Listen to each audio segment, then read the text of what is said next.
Neelam Mishra channel में आपका स्वागत है। आज किचन में दूध का पाउच काटने के लिए मैंने कैंची निकाला। उस कैंची को देख के मुझे ये दृष्टांत याद आ गया। अगर आप सुनना चाहें तो मैं सुनाऊं? जी, बिल्कुल।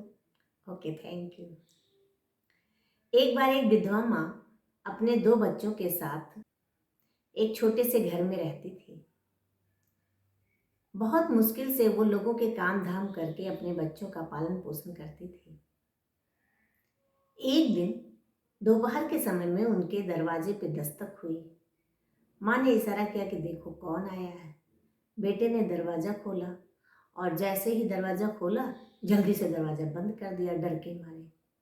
माँ ने सोचा कि क्या हुआ। इतने में वो बच्चा बोल उठा, माँ बड़ी नाक वाला आदमी आया है। तो माँ ने बोला, अच्छा देखो क्या हुआ। तो अभी वो दरवाज़ा खोलने से पहले ही बाहर से आवाज़ आई कि बहुत प्यासा हूँ, थोड़ा पानी मिलेगा। तो उसकी माँ ने बोला, ठीक है दरवाज़ा खोलो और उसे पानी पिला दो। और दरवाज़ा खोल के बच्चे ने अंदर बुलाया और उसको बैठने के लिए स्टूल दिया। वो उस पे बैठा और फिर ये उसको पानी पिलाई और पानी पी के वो बहुत खुश हुआ। उसने बोला कि मैं इतनी दूर से आ रहा हूँ, बहुत थक गया हूँ, प्यास के मारे गला सूखा जा रहा था, आपने मुझे पानी पिलाया, मैं बहुत खुश हूँ। मैं आपको आशीर्वाद देता हूँ कि कल सुबह आप जो भी काम करेंगे उसमें आपकी बरकत होती जाएगी। ऐसा आशीर्वाद दे के वो चला गया। अब ये माँ बच्चे सब आपस में विचार विमर्श कर रहे हैं कि क्या ऐसा काम किया जाए जिससे बरकत हो जाए। उनके घर में नाम मात्र की चीज़ें थीं। उनके पास ना कोई रुपए पैसे थे, ना कोई जेवर था। वो सोच रहे थे कि क्या करें ऐसा कि सुबह से बरकत हो। इतने में उसके बेटे ने बोला, माँ हमारा गुल्लक है उसमें पैसे हैं, वो ले लो। तो अब ये हुआ कि भाई या तो गुल्लक तोड़ा जाए, थोड़े पैसे उसमें ज़रूर जमा थे। तो बड़ी मुश्किल से चाकू डाल डाल के वो लोग गुल्लक में से पैसे निकाले और गिने तो कुल उसमें 13 रुपए थे। तो उसकी माँ ने वो पैसे रख लिए और जैसे ही सुबह नहा धो के तैयार हुई और इतने में सूरज निकलने वाला था, उसने वो पैसे गिनने शुरू किए।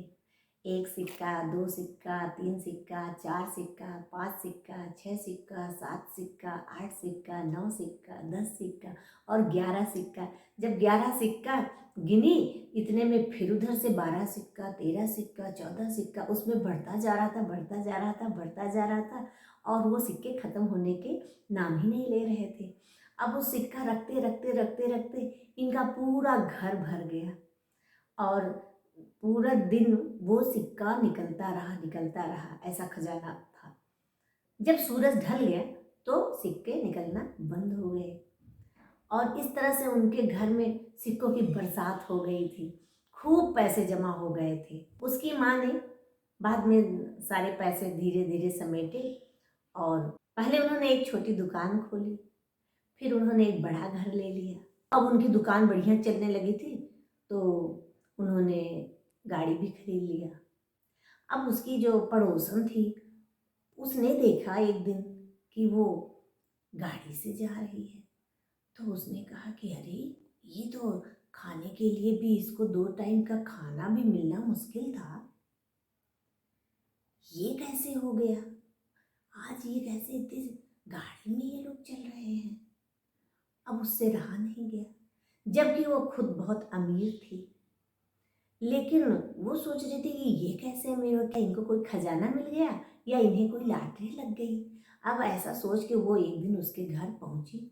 उसने बोला कि तुम्हारे पास तो 2 रोटी के लिए भी पूरा नहीं पड़ता था, बड़ी मुश्किल से तुम अपने बच्चों का पेट पालती थी और कहाँ से आज तुम इतना अच्छे घर में रह रही हो और तुम्हारे पास सारे शानो शौकत और सारी सुविधाएं हैं, कैसे हुआ ऐसा, क्या तुम्हारा कोई लॉटरी लगा है। तो उसने बोला कि नहीं, एक बार क्या हुआ, 6 महीना पहले हमारे यहाँ दोपहर के टाइम में बहुत कड़ाके की धूप थी और गर्मी का महीना था। उस समय एक आदमी दोपहर में आया था जिसकी नाक खूब लंबी थी और उसने ऐसा आशीर्वाद दिया था कि तुम जो भी सुबह काम करोगी वो उसमें बरकत आएगी। तो इसने बोला अच्छा ठीक है। अब ये अपने घर जाके और दोनों टाइम हाथ जोड़ जोड़ के प्रार्थना करने लगी कि वो बड़ी नाक वाला आदमी मेरे घर कब आएगा, बड़ी नाक वाला आदमी मेरे घर आ जाओ, बड़ी नाक वाला आदमी मेरे घर आ जाओ। अच्छा, भगवान तो भाव के भूखे होते हैं, भगवान ने उसकी प्रार्थना सुनी। एक दिन दरवाजे पे दस्तक हुई और बड़ी नाक वाला आदमी सामने था। ये देख के बड़ी खुश हुई, आइए आइए बैठिए, और इसने झट उसे पानी पिलाया। पानी पीने के बाद वो इतना खुश हुआ, बोला कि मैं इतने दूर से आया, मैं इतना प्यासा था, आपने मुझे पानी पिला के इतना तृप्त किया है कि मैं आपको आशीर्वाद देता हूँ कि आप जो भी काम सुबह करेंगी आपको उसमें बरकत होगी। अब ये खुश, ये तो सोच रही है वाह मेरे पास क्या नहीं होगा, मैं 2-4 शहरों में अपना घर बनवा लूँगी।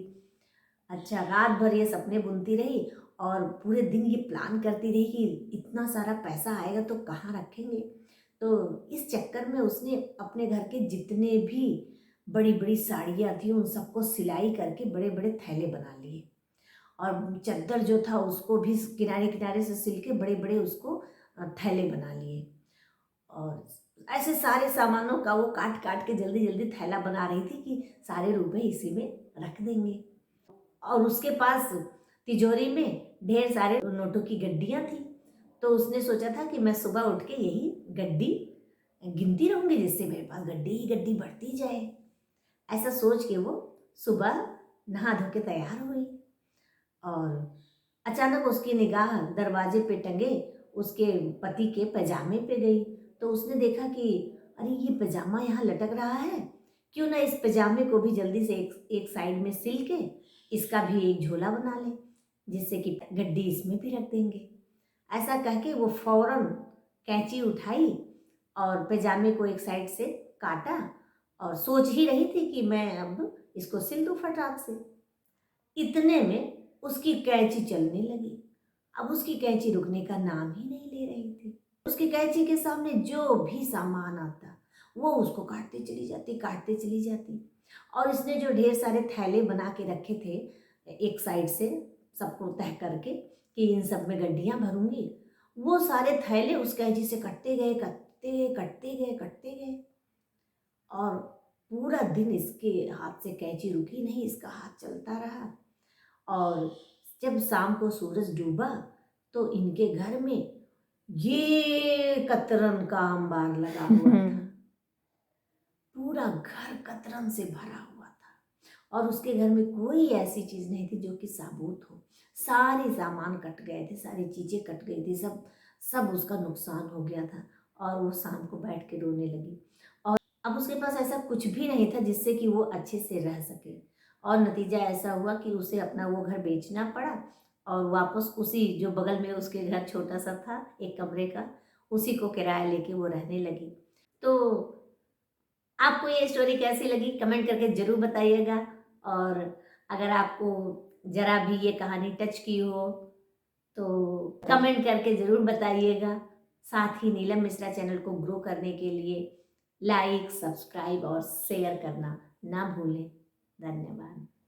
तो आज की स्टोरी से क्या समझ में आया कि किसी की कॉपी नहीं करनी चाहिए, नहीं तो जो कुछ रहता है वो भी चला जाता है। और सबकी भलाई में होना चाहिए, सबकी भलाई में रहना चाहिए। हमारा लेटेस्ट वीडियो देखने के लिए इधर क्लिक करें और आपका मनपसंद वीडियो देखने के लिए इधर क्लिक करें और चैनल को सब्सक्राइब करने के लिए यहाँ क्लिक करें। धन्यवाद।